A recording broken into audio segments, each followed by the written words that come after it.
Monsieur, je n'ai pas que ça à faire. Non. Venez ici. Je vous ai contrôlé au portique. Non, vous venez ici, vous présentez. D'accord, je veux bien, mais on se fait contrôler partout ici. Dépêchez-vous, j'ai pas que ça à faire, merde. D'accord. Soyez poli, madame, s'il vous plaît. Je n'ai pas au théâtre pour se faire insulter non plus. Dépêchez-vous. Dépêchez-vous.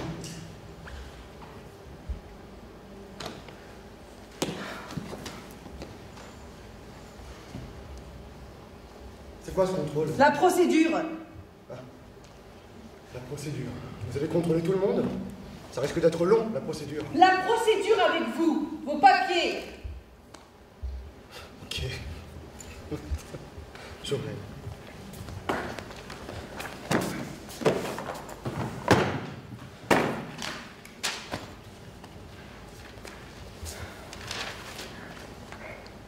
Ah, ça fait longtemps qu'on vous cherche.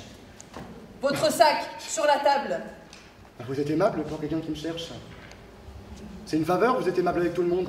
Taisez-vous. Ouvrez-le. Super sympa. Vous avez ouvert partout le sac? Vous êtes accompagné? Vous êtes accompagné? Dans la vie? Vous vous foutez de moi? Il y a quelqu'un avec vous? Là, ici? Non! Évidemment que non.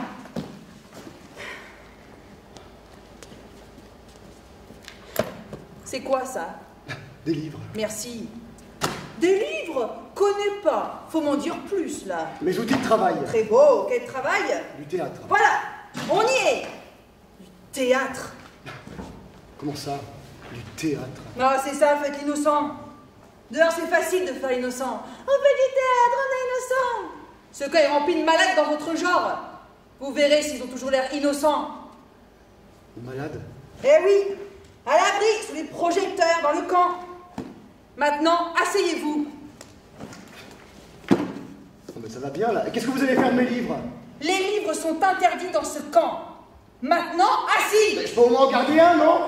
Maintenant, assis.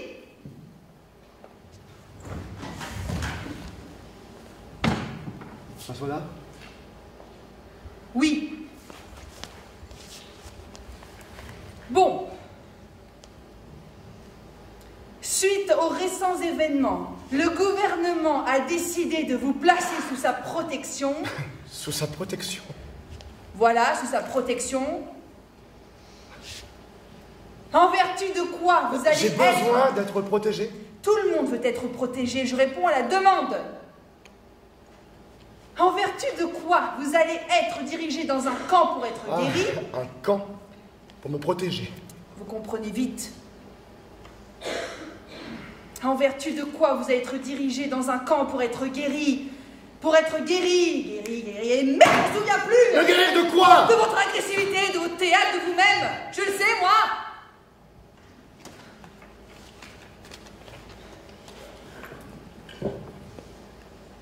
Et on est beaucoup à être guéris dans ce camp? Des centaines, pour l'instant. Des centaines de privilégiés en quelque sorte. C'est ça, des centaines de privilégiés à protéger dans un camp. En vertu de quoi le gouvernement vous y dirige? C'est le début d'une histoire à raconter. Des centaines de privilégiés à protéger. Pas bien. suis impatiente de voir votre pièce. Les centaines de privilégiés et la gardienne en crise. C'est bon ça, non? Et à la fin, la gardienne se repent et les aimables privilégiés quittent le camp.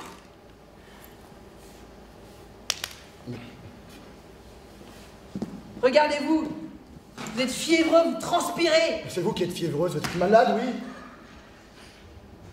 Dans mes livres, les personnages dans votre genre meurent avant tout le monde. Les artistes aussi. Dans mon camp, personne ne meurt. Allez vous déshabiller et vous faire désinfecter.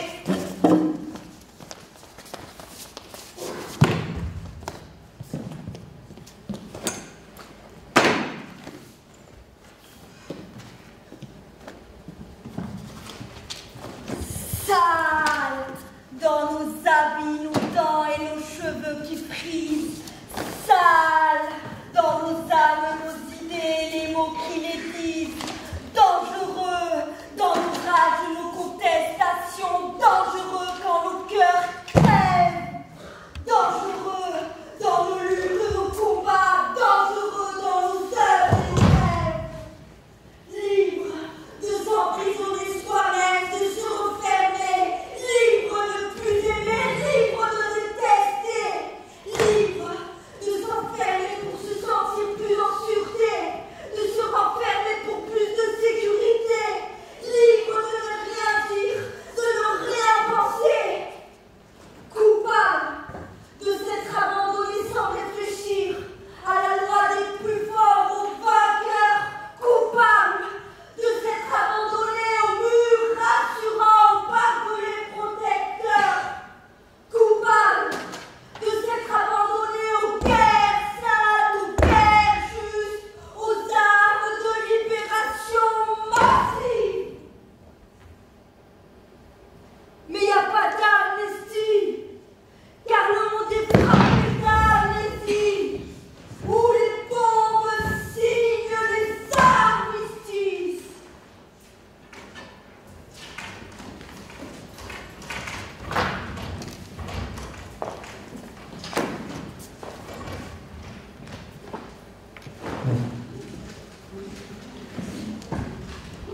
Pas du tout par là, non, mais oui, c'est un véritable labyrinthe. C'est pas où vous êtes passé. Mais je sais pas, il y avait un sas, il y avait plein de choses. Votre ticket. Mon quoi? Votre ticket. Ah non, je ticket, moi. Bureau numéro 1 si vous n'avez pas de ticket. Mais je vais pas aller au bureau numéro 1 alors que j'ai envie d'aller m'asseoir avec tout le monde. C'est la procédure, si vous n'avez pas de ticket, c'est le bureau numéro 1 au bout du couloir. Ouais, mais procédure ou pas procédure, moi je viens pour voir un spectacle. Donc écoutez, je crois qu'on s'est pas très bien compris. Si vous n'avez pas de ticket, c'est le bureau numéro 1 au bout du couloir. Ok? Mais c'est un scandale! Ça. Je ne laisserai pas passer ça, je vous le garantis! Me brutaliser, moi, devant un public! Vous devez être la vigilante chef? Arrêtez cette femme. Identité. La dame à l'entrée qui contrôle les spectateurs. Votre identité. Pardon? Votre identité.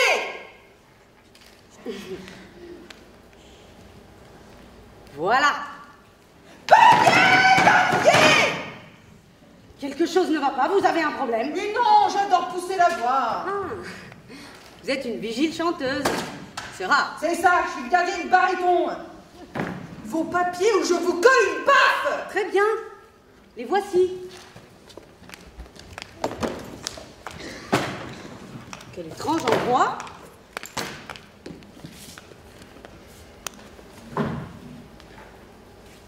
Et allez, encore une. Encore une. Comment ça, encore une? Encore une quoi? C'est vexant, encore une. On dirait qu'on parle d'une maladie ou d'une mauvaise nouvelle. Encore une. Encore une. Encore une. Rigolez. Je ne suis pas la dernière. Il y a vous après moi. Les autres vous attendent. Les autres? Les autres. Ah, c'est donc vrai! Quoi encore? Qu'ils sont là! Mais qui? Les autres! Mais vous fumez? Jetez-moi ça! Ça va pas bien, on n'est pas dans un café ici. Ah oui, et où sommes-nous?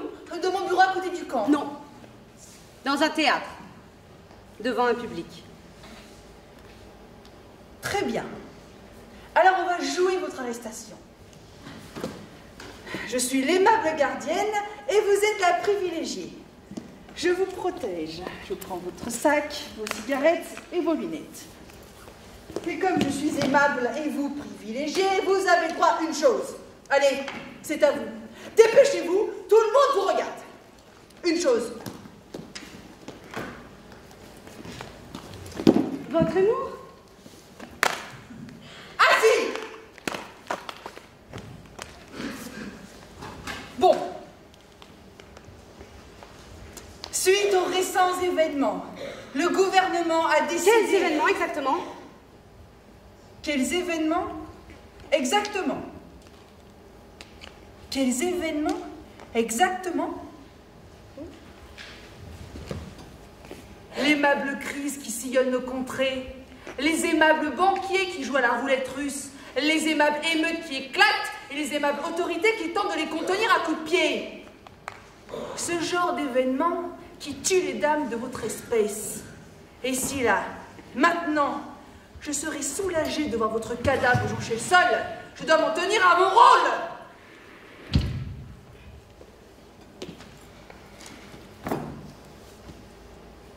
Le gouvernement a décidé de vous placer sous sa protection. Quoi? La preuve. Si vous citez le gouvernement, vous devez avoir sous les yeux une circulaire, un ordre. Mais pas de problème. Je cherche ce papier à l'instant. Mon bureau est rempli de circulaires du gouvernement. Je vais vous la placarder sur le front pour que vous vous en souveniez de la preuve.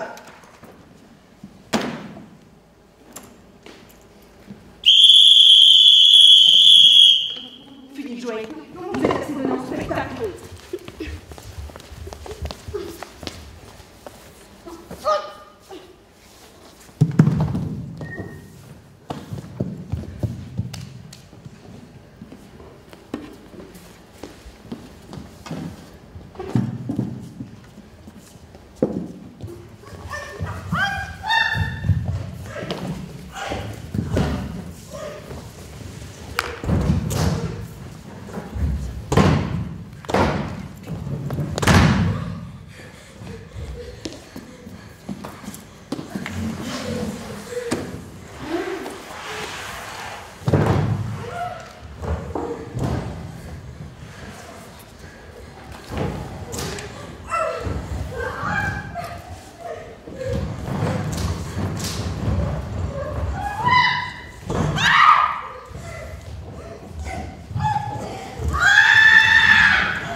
Objets inutiles et superflus.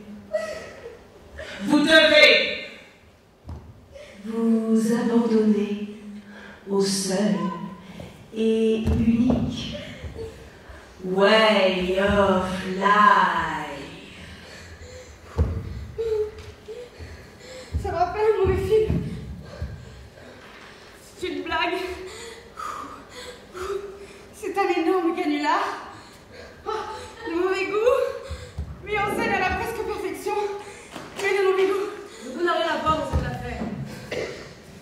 C'est une réalité implacable, morbide si tu veux, mais bien réelle. Vous êtes qui, vous? Des parasites. Des gens qu'il valait mieux enfermer. Je ne comprends pas. Mais merde, de quoi on parlait? C'était quoi cette voix?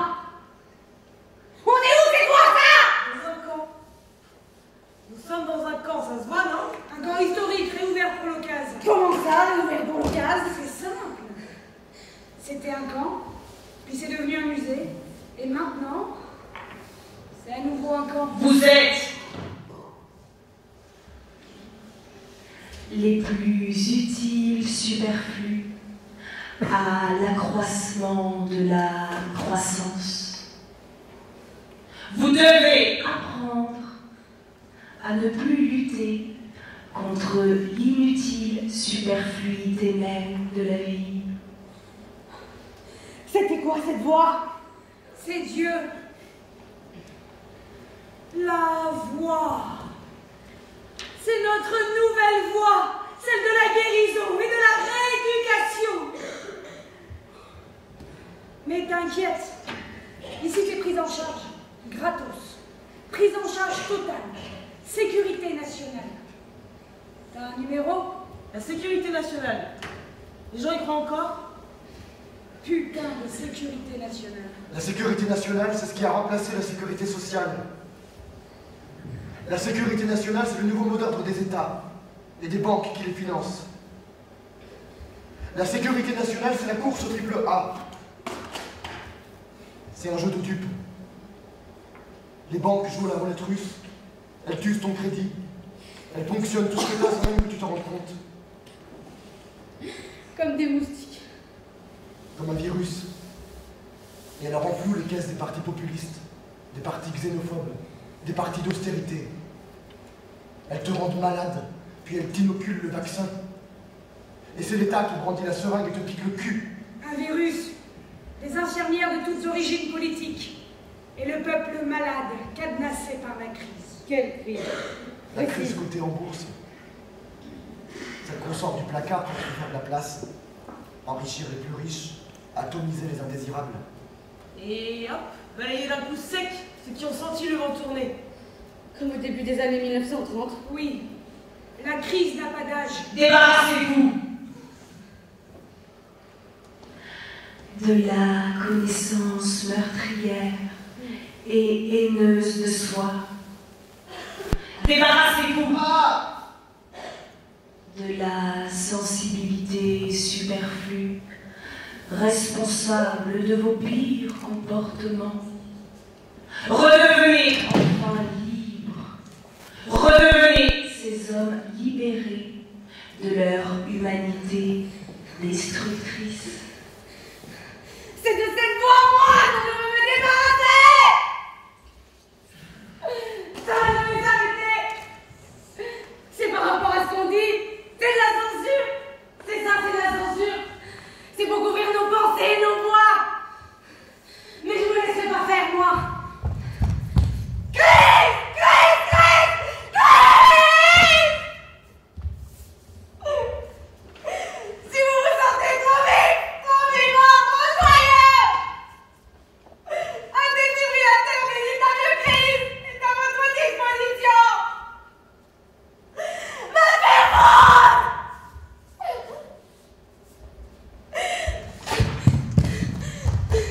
Laissez-moi sortir. S'il vous plaît, ne me laissez pas ici. Aidez-moi. Aidez-moi. On ne peut pas laisser les gens comme ça.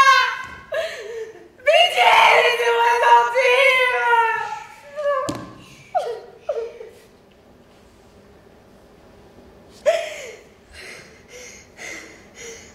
Personne ne veut rien pour toi. On est tout seul ici. Viens.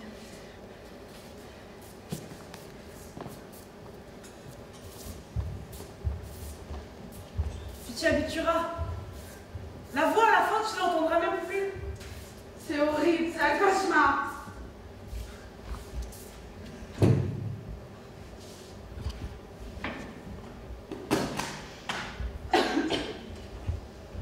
Comment tu te sens? Super bien. Une folle m'a enfermée ici où apparemment je ne suis plus qu'un numéro. Que je me suis faite agresser et voler par une bande de voyous. Je n'ai même plus une cigarette à fumer. Comment ça, agressé? Ils m'ont fait peur.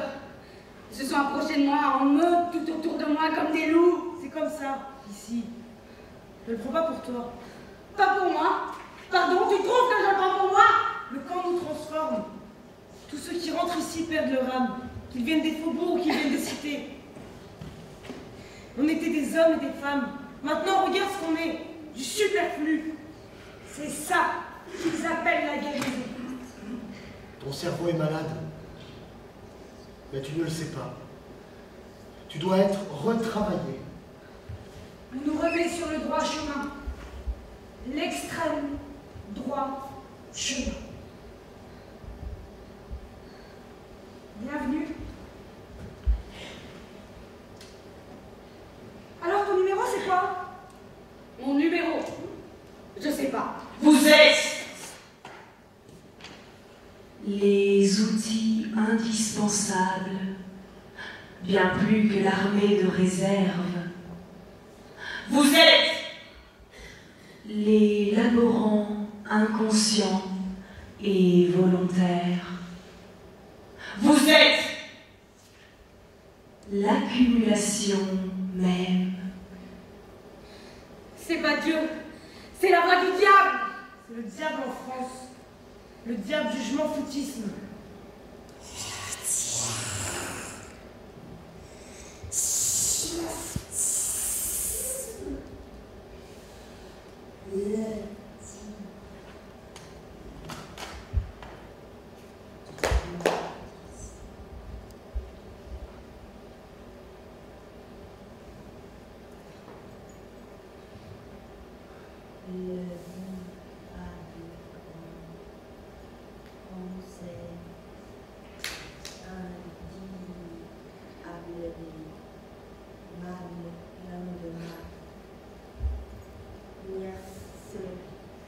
Que sa nature a de diabolique se manifeste dans l'indifférence courtoise dont il fait preuve face aux souffrances des autres dans son gentillisme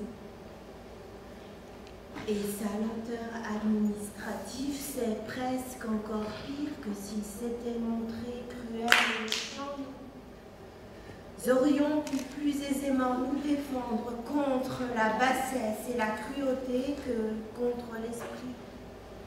L'esprit du système et le je m'en foutisme, le diable auquel nous avons affaire est un diable mou, un diable mollusque, le diable en France est un diable aimable, plein de manières. Ce que sa nature a de diabolique se manifeste dans l'indifférence courtoise dont il fait preuve face aux souffrances des autres dans son je m'en foutisme et sa lenteur administrative. C'est presque encore pire que s'il s'était montré cruel et méchant. Nous aurions pu plus aisément nous défendre contre la bassesse et la cruauté que contre l'esprit du système.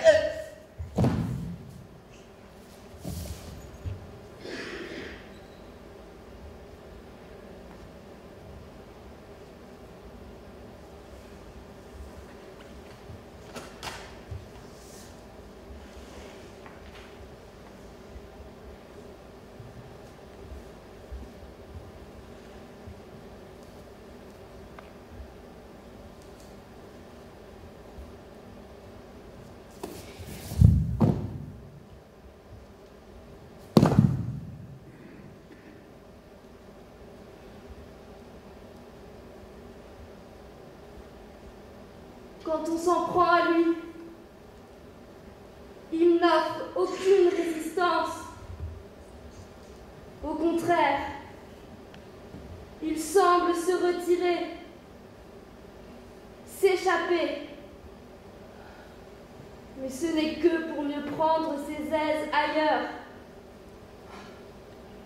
Un peu comme le père Guild.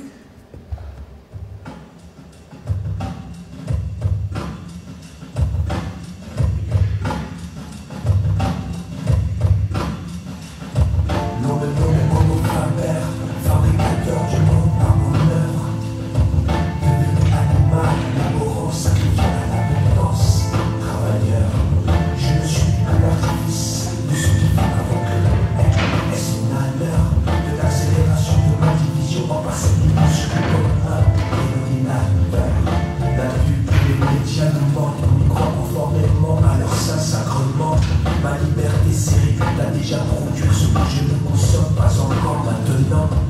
force est de constater que je ne suis plus que victime du dominant. Et le travail devient la prison que je réclame et m'entend une augmentation de temps en temps. Je sais plus ce que je produis, je contrôle plus ce que je dis, je sais plus ce que je dis, je contrôle plus ce que je produis. Je suis le maillon baïonné de la chaîne déshumanisée, le complice la marionnette qui fabrique l'huile, la mécanique accélérée. L'on me nomme Homo Faber, fabricateur du monde par honneur. Devenu animal, laborant, sacrifié à l'abondance. Travailleur, je ne suis que l'artifice de ce qui va avant que est-ce mon malheur de l'accélération de ma division en parcelles minuscules comme un ordinateur. Nous sommes la masse disséminée de la troisième guerre économique mondialisée. Dans les grottes termites distinctes et séparées, nous sommes numériquement façonnés, massifiés, considérés comme libérés. Nous avançons à la mort aveuglés, sécurisés par le net, enfermés dans la grotte, rassurant de nos libidos aliénés. Rien n'ébranle vraiment le système déterminé, définitif devant lequel on se prosterne. Ce mal qui peut croire qu'on régule en pouvoir d'achat, c'est ainsi que mon bonheur se calcule. Ainsi soit-il.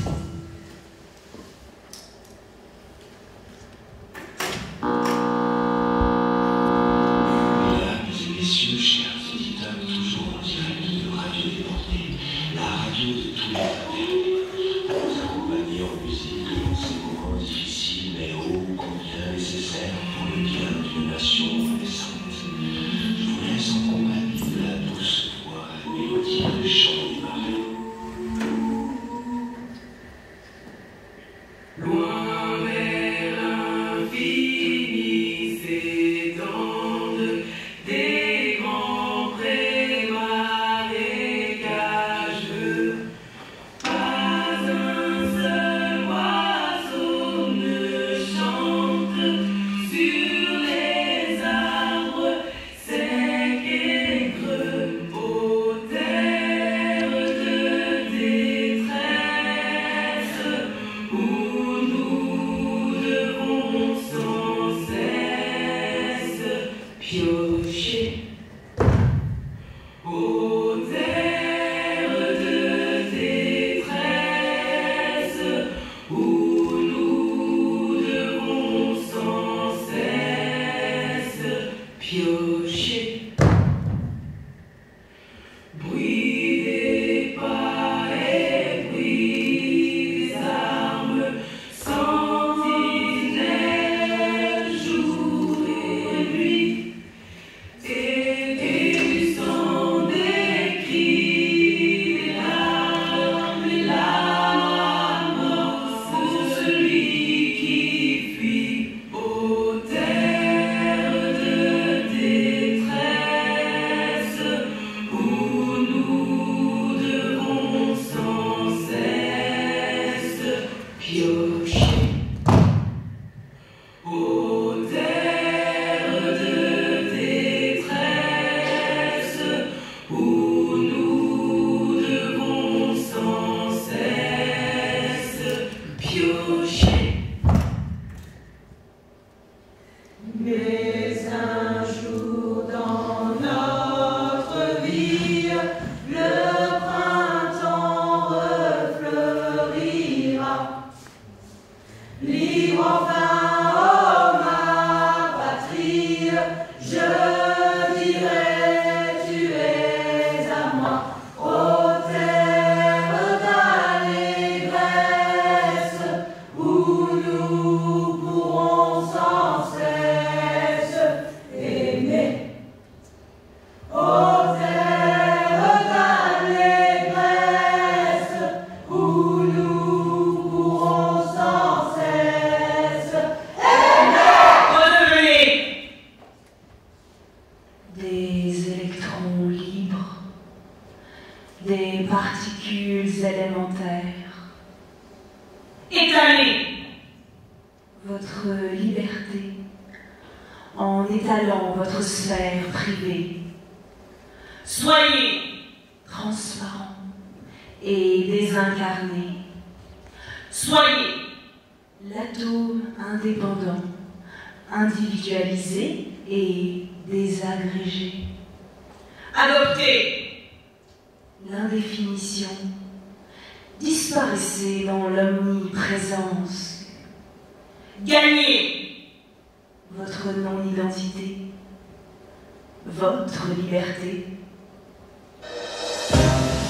Cher public nourricier productif, chers candidats progressants, comme tous les semaines depuis le début de notre nouvelle ère, ce New Way of Life arpente les centres d'internement et de guérison, endroits de débauche et de déviance, dans lesquels ont été déportés pour votre plus grande sécurité les inutiles et les défaillants. C'est vous, chers téléspectateurs, valides et superflus qui désigneraient à chacune de nos étapes le pays de la semaine. Celles et celui qui pourra rejoindre librement nos joyeuses unités de production. Je vous laisse dans l'enfer du décor en compagnie de la non moins horrible Nadine Gomez.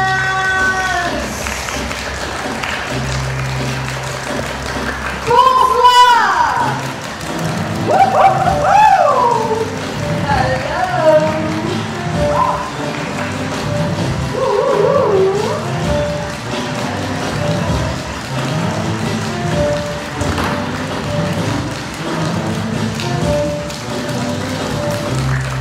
Mesdames, messieurs, bonsoir! Heureuse de vous retrouver aujourd'hui en direct du Grand-Île, centre d'internement et de guérison du sud de notre France éternelle. C'est au milieu de ce magnifique paysage que se dresse dans sa laideur indescriptible cette ancienne tuilerie. Chaque fois que l'on pénètre dans ce bâtiment, il faut tout d'abord habituer ses yeux à la pénombre qui règne. C'est surtout au rez-de-chaussée, mesdames et messieurs, que l'on ne sait de tricoter. Couloirs obscurs, longeant les niches prises autrefois pour les pauvres, ne laissent que peu de place pour se faufiler en pleine baillasse.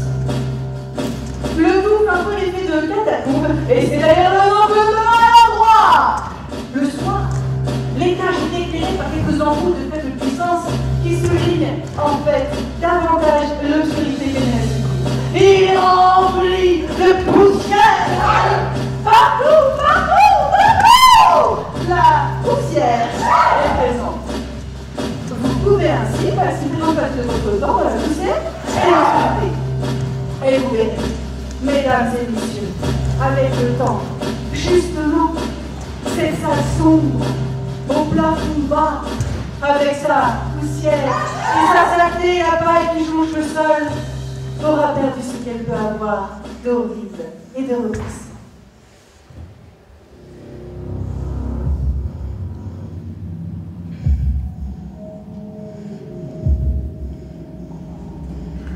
Tout au long de la nuit, le silence ne retombe jamais complètement.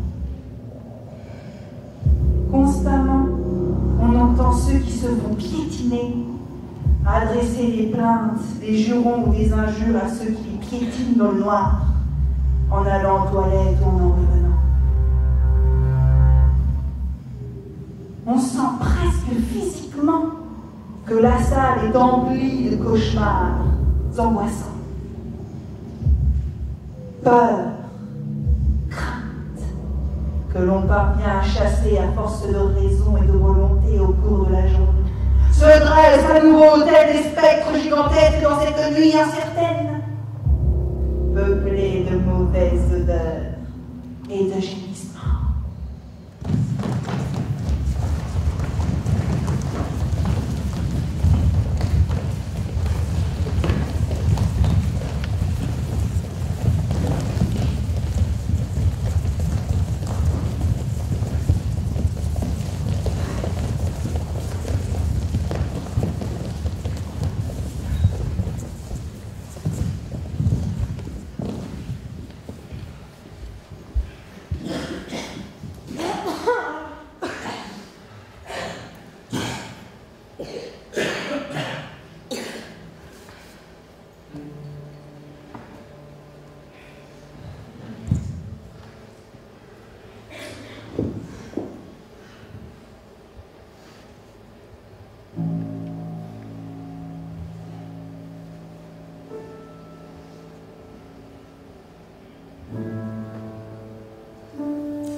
Cette gardienne me fait peur. Ils font tous peur. C'est quoi alors, numéro?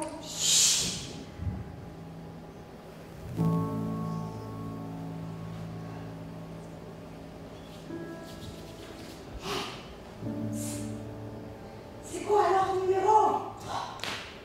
Des questions incessantes, attentives et insistantes m'exaspèrent. Tu peux pas dire que tu m'emmerdes comme tout le monde? Des secrets, quoi, ton numéro? Qu'est-ce que tu as avec son numéro? T'es bloqué sur ta grille de loto? T'attends ta libération par la Française des Jeux? On s'en fout. Et ça va pas changer la face du monde.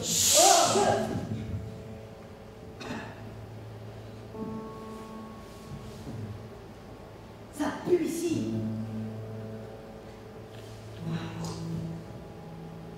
On se croirait dans une bergerie sale et poussiéreuse. C'est ça qu'ils veulent, qu'on s'habitue, qu'on régresse, qu'on s'oublie jusqu'à ce que nos pudeurs tombent toutes une à une. Jusqu'à ce qu'on en arrive finalement à s'oublier, à sentir animal, à penser animal. Des moutons. À l'extérieur du corps des moutons, à l'intérieur des moutons aussi. C'est des pauvres moutons malades. Voilà ce qu'on a ici. On a perdu nos attraits, nos boucles, notre laine, plus que la peau et les os, et on rumine notre espoir. Il y a de moins en moins de goût.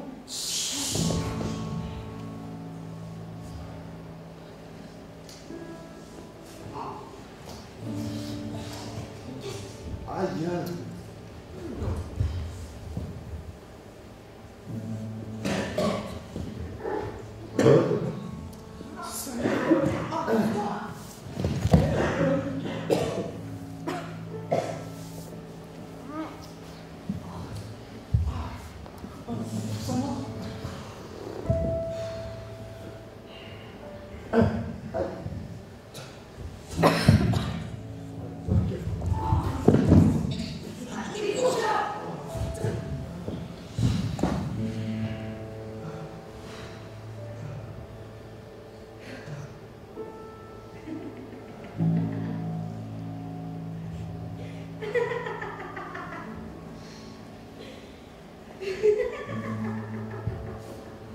Ça va? Pourquoi tu rigoles? Vous savez quoi? Une fois, dans une pièce de théâtre, tout le long de la pièce, j'ai joué un mouton. Je devais faire le berger qui joue le mouton pour échapper à la justice. T'as fait ça toute la pièce? Ouais, je vais faire des variantes et changer les intentions de mon cri de mouton. Ça crie un mouton. Ouais, regarde. Et attends, tu peux faire le mouton triste?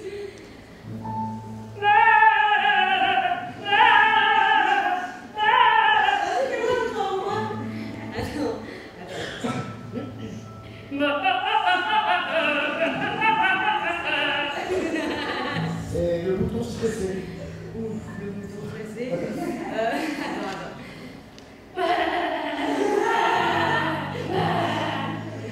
le mouton en colère? Ah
jouer.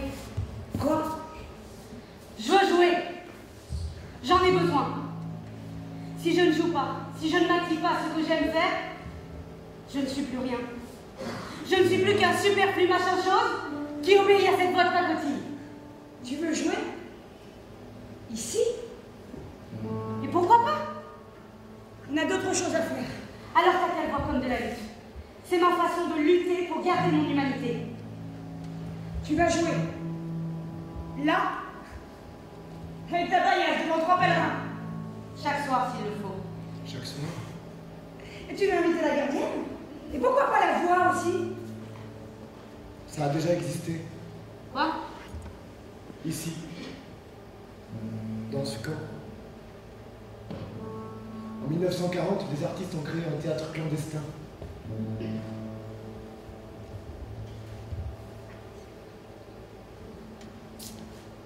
Ils avaient appelé ça des catacombes.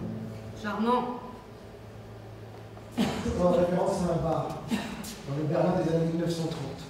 Des catacombes dans un centre d'internement, c'est glauque. Moi, je trouve pas. C'est de la lucidité. On pourrait les faire revivre, ces catacombes. Mais oui. Ils ont rouvert le camp des mines! Rouvrons les catacombes!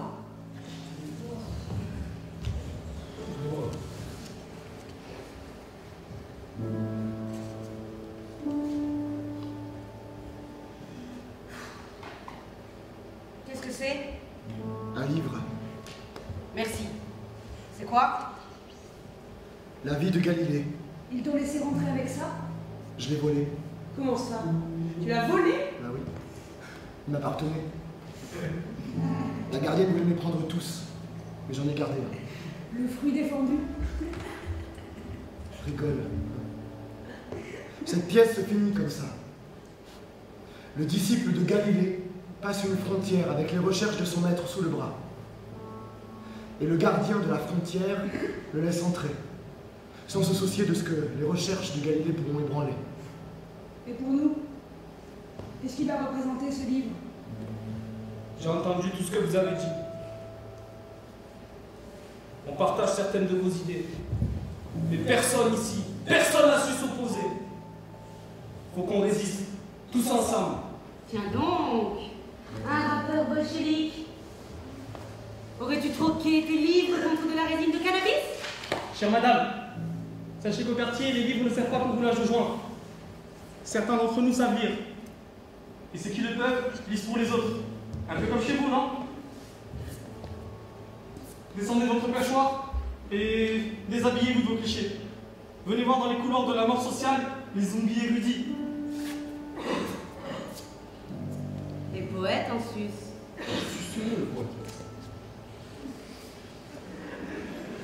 Réouvrons-nous ensemble.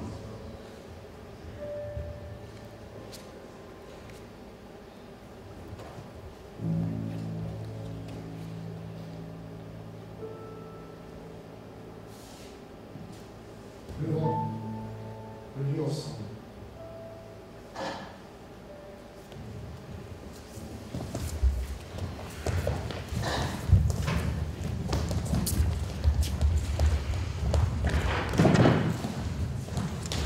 Les catacombes sortent de la terre, d'un mouvement commun. Pendant des soirs, des nuits, tous se mettent au travail. Certains s'échauffent, revoient leurs pas. D'autres écrivent. Et d'autres encore lisent. Mais toujours le même livre. Galilée.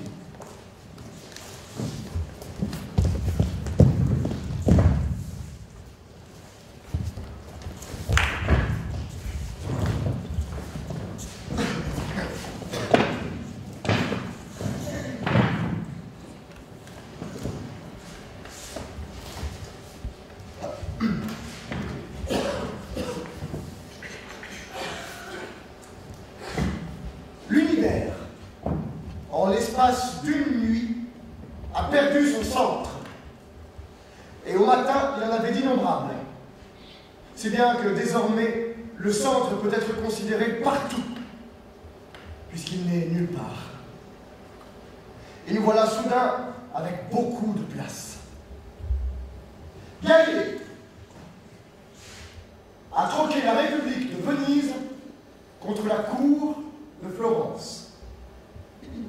Ces découvertes dues à la lunette astronomique se heurtent à l'incrédulité des savants florentins.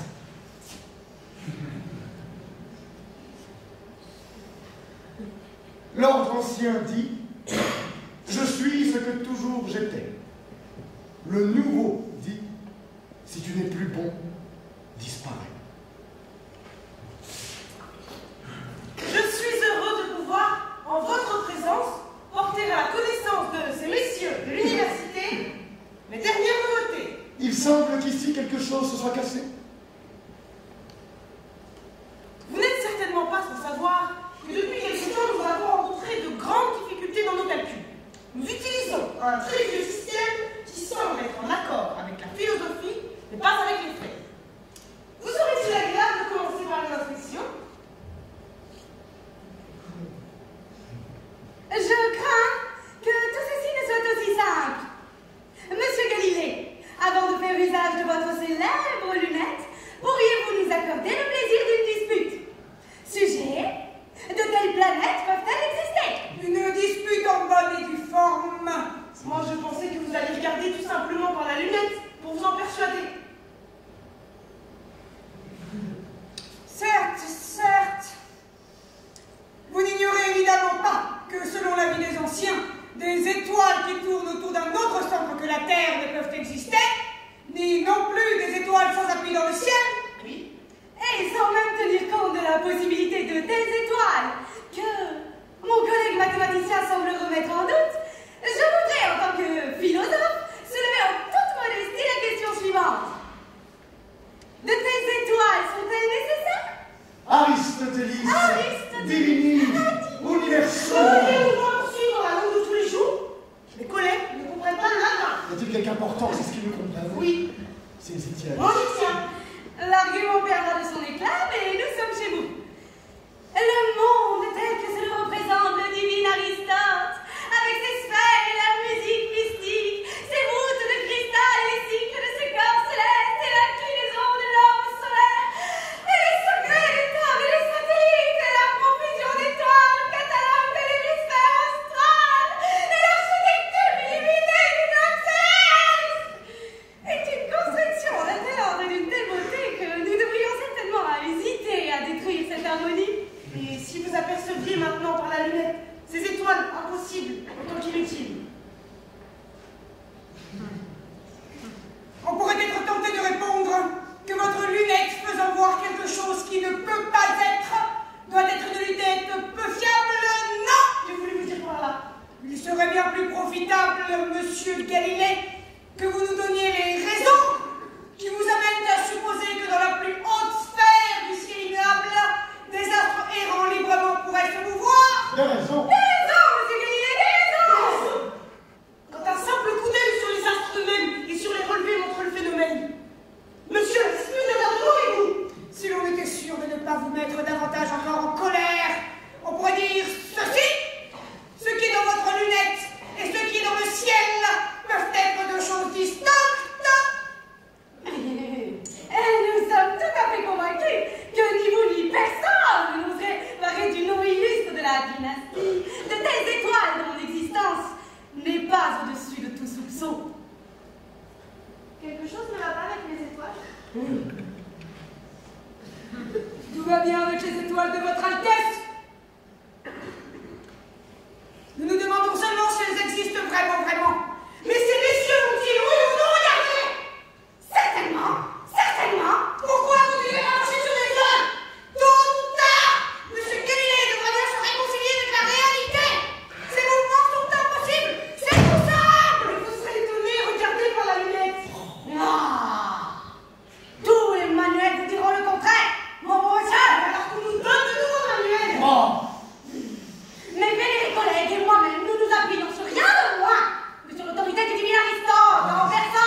cela va nous mener. Monsieur, j'aurais tendance à penser qu'en notre qualité d'homme de science, nous n'avons pas à nous demander où peut nous mener la vérité. Non, monsieur Galilée, la vérité peut nous mener à un tas de choses, non? Ce ne sont pas les mouvements de quelques astres éloignés qui font dresser l'oreille à l'Europe, mais la bonne nouvelle que des doctrines tenues pour inébranlables ont commencé de vaciller. Et chacun sait que celles-là sont trop nombreuses. Messieurs, ne défendons pas les doctrines ébranlées. En tant que professeur, vous devriez vous charger d'ébranlement. Après tout ce que nous venons d'entendre ici, je ne doute pas plus longtemps que M. Galilée trouvera des admirateurs parmi les non-instruits. Je constate à mon grand effroi que cette conversation extrêmement instructive s'est un peu étendue. Trop!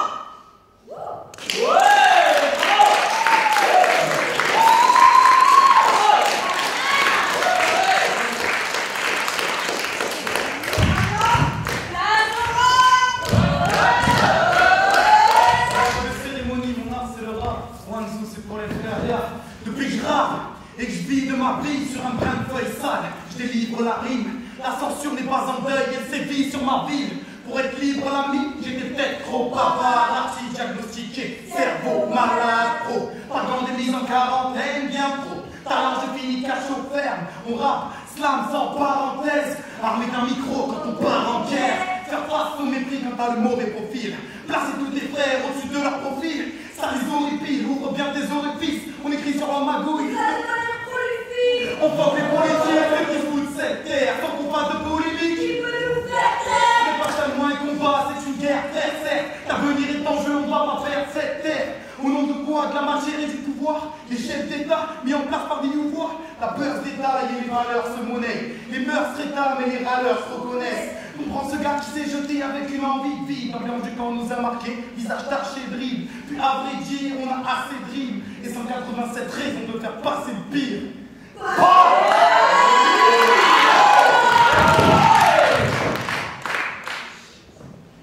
Slam, rap, cri, calme des esprits. La plus grande hantise des hommes, c'est la honte. Donc on se laisse submerger par les normes de peur d'avoir des tracas. Réveille-toi, tu te travestis pour ressembler à tout le monde. Alors t'es différent, t'es plus humain et moins immonde, lâche pas. L'enfer est pavé de bonnes intentions. Je prends position, milite avec ma tête et mon éducation. Je critique la société et ses mimiques, utilise l'artistique pour me sortir de tout ça. Ouvre les yeux, invente un monde à toi. Je viens pas te donner des leçons, je veux juste que tu montes le son. Aujourd'hui et sans concession, la slameuse vide son sac.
Allez, bande d'artistes, vous avez 2 minutes 37 pour vous lever, laver, bouffer, être prêt au travail.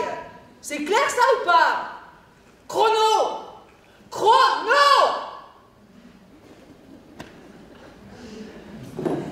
Chrono!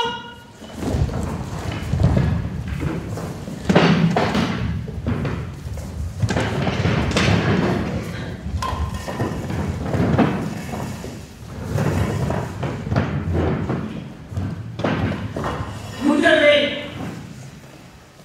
développer votre appétit, le rendre exigeant et insatiable, de l'appétit le plus bestial, du plus nécessaire auquel vous ne devez vous borner. Il faudra tendre à l'appétit le plus raffiné, celui le plus superflu.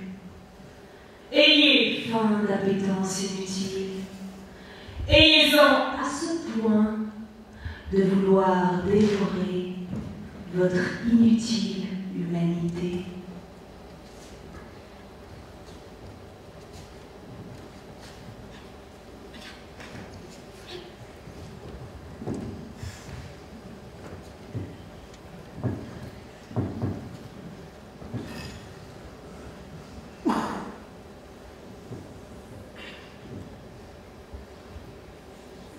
Il est terrible. Le petit bruit de l'œuf dur cassé sur un comptoir d'étain. Il est terrible ce bruit, quand il remue dans la mémoire de l'homme qui a faim. Il songe, il imagine une autre tête. Une tête de veau par exemple, avec une sauce de vinaigre, ou une tête de n'importe quoi qui se mange. Et il remue doucement la mâchoire. Doucement.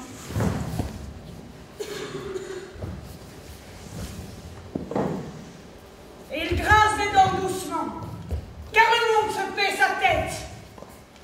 Ça dure 3 jours, 3 nuits. Sans manger!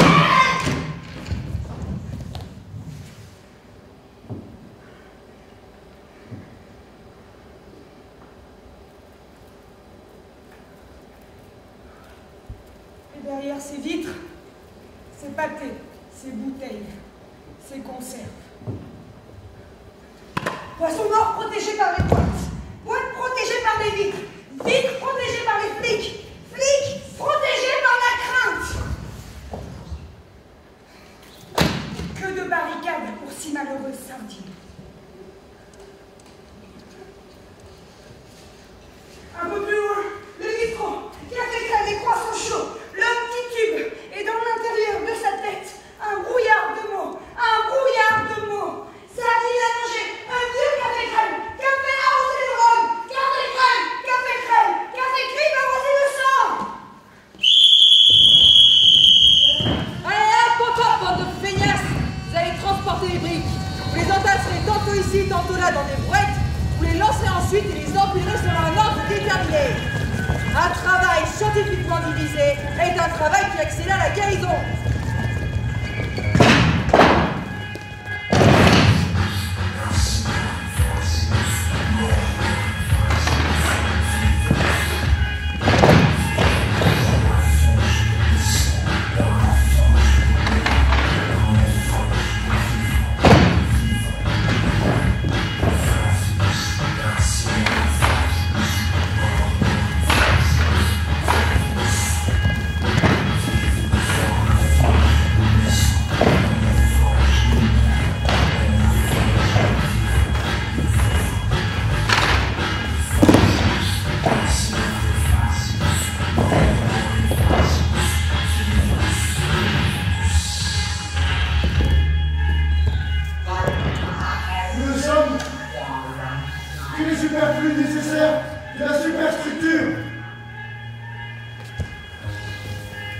les objets utiles et efficaces de la grande chaîne mondiale.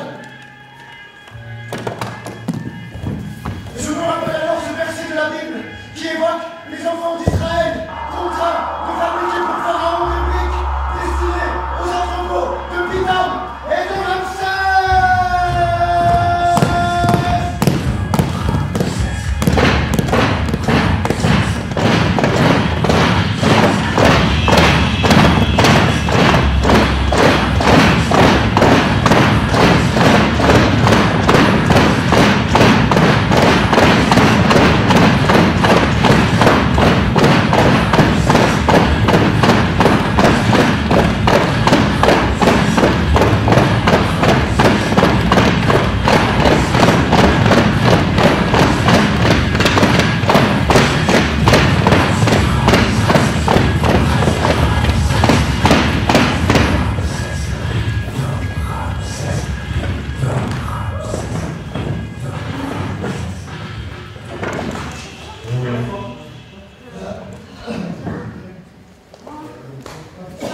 films. Un média libre et citoyen. La caméra est remplie des mots d'humour, témoignages d'artistes et d'anonymes, des gens qui résistent, qui luttent, qui restent debout. Ce soir, j'aimerais vous montrer mon travail. J'ai besoin de quelques personnes pour mettre en place un cinéma clandestin.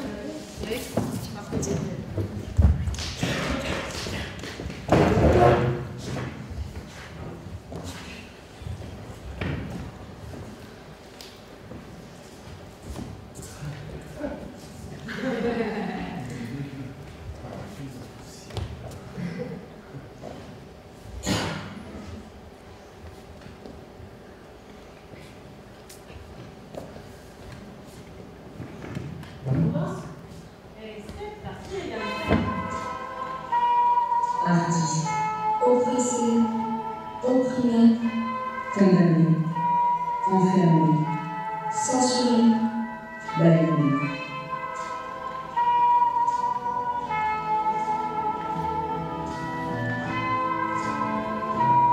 La place de l'artiste, elle ressemble à un incontournable dans la société parce qu'ils sont toujours en alerte sur la situation du monde. Ils nous proposent une lecture du monde, ils nous proposent une vision du monde. On a tous le monde sous les yeux, mais l'artiste qui dégage des sentiments, des sensations, des questionnements, des réflexions qui sont propres à lui-même et propres à sa façon d'interpréter ce qu'il ressent. Pour moi, c'est un moyen d'échange, un moyen de communication qui permet à tout citoyen de n'importe quel âge et de tout horizon de communiquer, d'avoir de l'échange et de pouvoir aller l'un vers l'autre dans un engagement. Ensuite, je pense que c'est un vecteur aussi de solidarité, d'unicité sociale. Le culturel, pour moi, est un vecteur d'apprentissage et de transmission qui est fondamental. Donc, en cela, l'artiste, il devient un acteur tout aussi fondamental de cet acte-là. Il a le devoir de porter un regard intelligent et intelligible sur son environnement et de le porter au plus grand nombre. Ce qui est important, quand moi je marche avec le théâtre, je me pose toujours la question de la responsabilité de l'artiste. Le théâtre, ça me semble être un lieu où il se passe quelque chose et les vérités doivent être portées sur le monde. Et du coup, nous, en tant qu'artistes, on doit vraiment toujours veiller à cette vigilance-là par rapport à ce qu'on relève du monde et ce qu'on en dit à travers notre art. L'artiste, c'est une place de recul concrète. Pour moi, l'artiste il met en forme des questions, c'est-à-dire qu'il doit toujours partir d'un thème et partir de quelque chose de contemporain, même si on va puiser, moi je parle par rapport au théâtre, dans des textes très anciens, ça doit toujours être par rapport à une question actuelle. Déjà pour moi, un artiste, c'est le miroir de la société, parce que il porte un regard sur le monde et la société qui l'entoure, et je trouve qu'il a ce côté un peu sensoriel et sensible, contrairement au pragmatisme un peu de la société où tout est cadré et où on ne laisse pas place forcément au corps ou à la sensation de ce qu'on est. Pour moi, un artiste, dans ses représentations qu'il a, il défend souvent des idées, des valeurs, c'est un citoyen avant tout.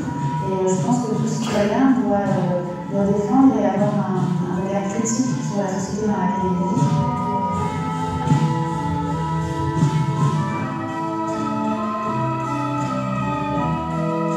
Artiste libre, debout, engagé, résistant, affranchi, indépendant.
7 a été déclaré guéri et peut donc accéder au statut de libre.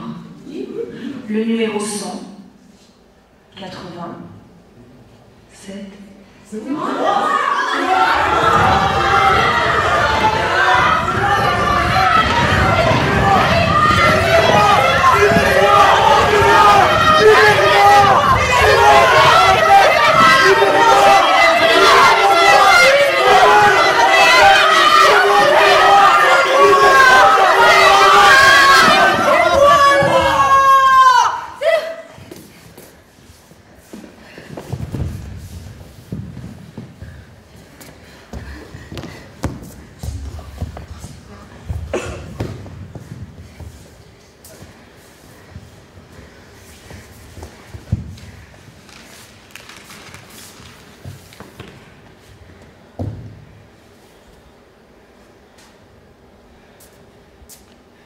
Les journaux sont encadrés de noir en signe de deuil.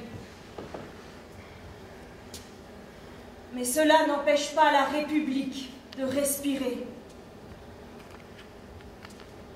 Un peu comme les familles qui sont au chevet d'un mourant. Elle est perdue. On sait qu'elle va mourir. Mais son agonie douloureuse se prolonge indéfiniment. Et le peuple est là. Il n'en peut plus. Il est épuisé par les nuits passées à veiller la malade, par toutes les peines qu'ont coûté les soins fatigants prodigués à la République agonisante. Et la mourante halète. Et elle n'en finit pas de geindre.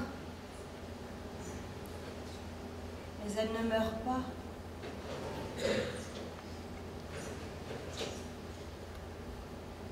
Finalement, elle meurt tout de même, les autorités constatent le décès.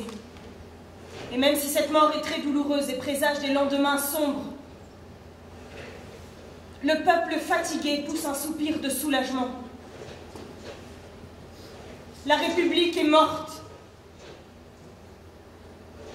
Les épreuves harassantes des dernières semaines sont terminées.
Je n'oublierai jamais ce jour où nous nous sommes libérés. Enfin, fait libérés. Partagés entre un certain dégoût de l'espèce humaine et cette envie effrénée de nous sentir enfin libres.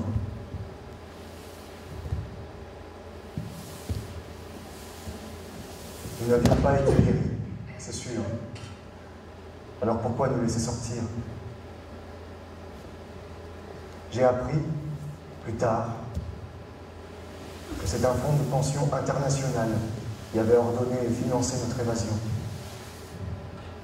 l'argent.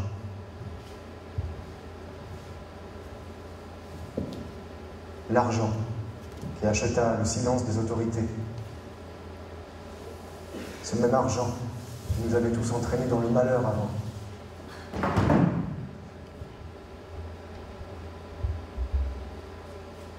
A priori, certains, les plus connus d'entre nous, représentaient des dividendes, un investissement, un capital.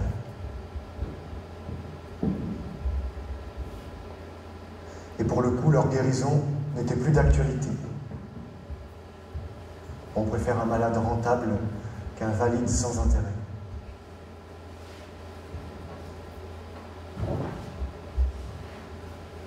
C'est à la fois horrible et tellement ridicule. Qu'est-ce que vous voulez que je vous dise? Que tout a un prix? Je connais le mien aujourd'hui. Et vous? Vous connaissez le vôtre?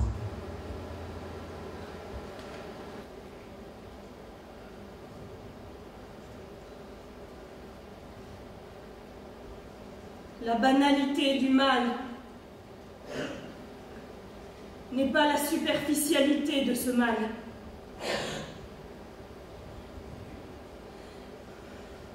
Elle n'est pas non plus dans l'effacement de celui-ci, par la dissolution des responsabilités.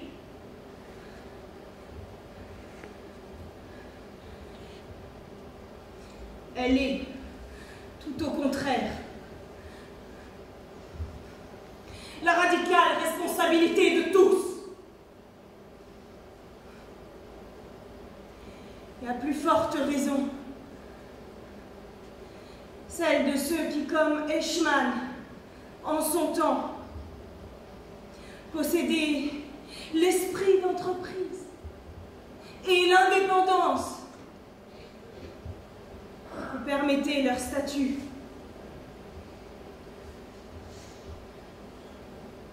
Cette banalité du mal s'est exprimée dans l'incroyable mécanique qui permet de faire de certains hommes des superflus aux yeux de leurs contemporains et dont chaque rouage était constitué par l'un de ses contemporains,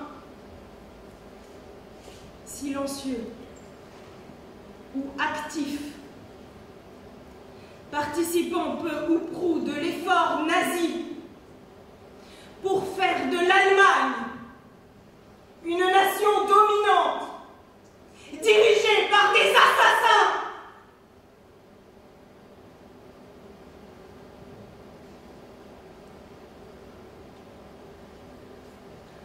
N'est-ce pas de ces mêmes concepts de banalité du mal et de superfluité dont il est toujours question?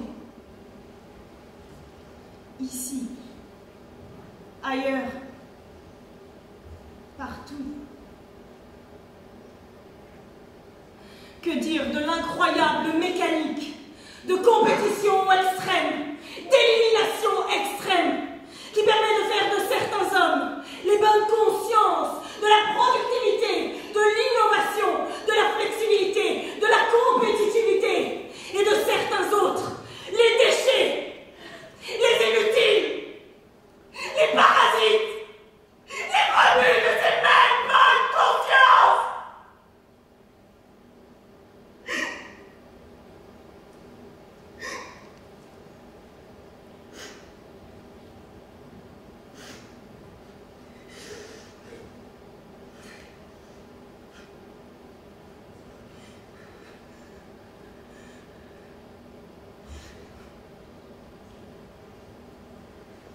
La superfluité mène au totalitarisme, à ces nouveaux bourreaux et leurs nouvelles victimes. La sélection est devenue le centre de tous les intérêts. Elle va jusqu'à penser et conceptualiser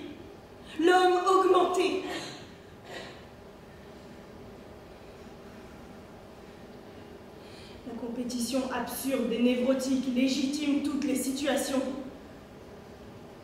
Au plus enviable, au plus critique.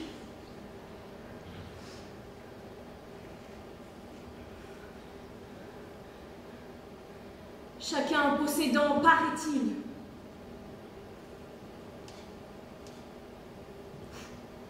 la place qu'il mérite.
Vers l'infini s'étend ce grand pré marécageux. Fini l'époque où l'oiseau chante, pris au piège dans sa cage. Mes frères ici se cachent, l'artiste la mise gâche. Ici on me coupait la parole, je ris comme Pablo sans sa gouache. Le chant je l'agresse quand le fascisme s'engraisse. Ma terre en détresse, à terme ça m'énerve. Nous qui devons sans cesse piocher, piocher sans réserve.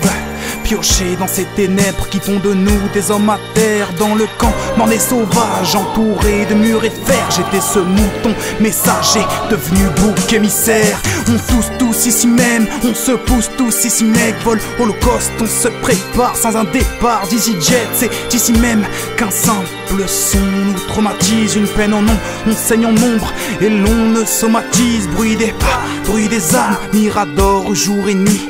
Du sang, des cris, des larmes et la mort pour qui fuit. Aux terres de détresse, au fait où ça m'énerve. Nous qui devons sans cesse piocher, piocher sans réserve. Piocher, hocher et nous plotter au mal-être. Piocher, trop amoché pour me soucier du paraître. Mais au premier équinoxe, le renouveau bourgeonnera. Libre enfin, sans équivoque, plus d'échymose, on se libérera. La nation, avec passion, nous appartiendra. Libre enfin, notre patrie, sans apartheid tiendra. Sans apartheid tiendra. Libre enfin, notre patrie, sans apartheid tiendra.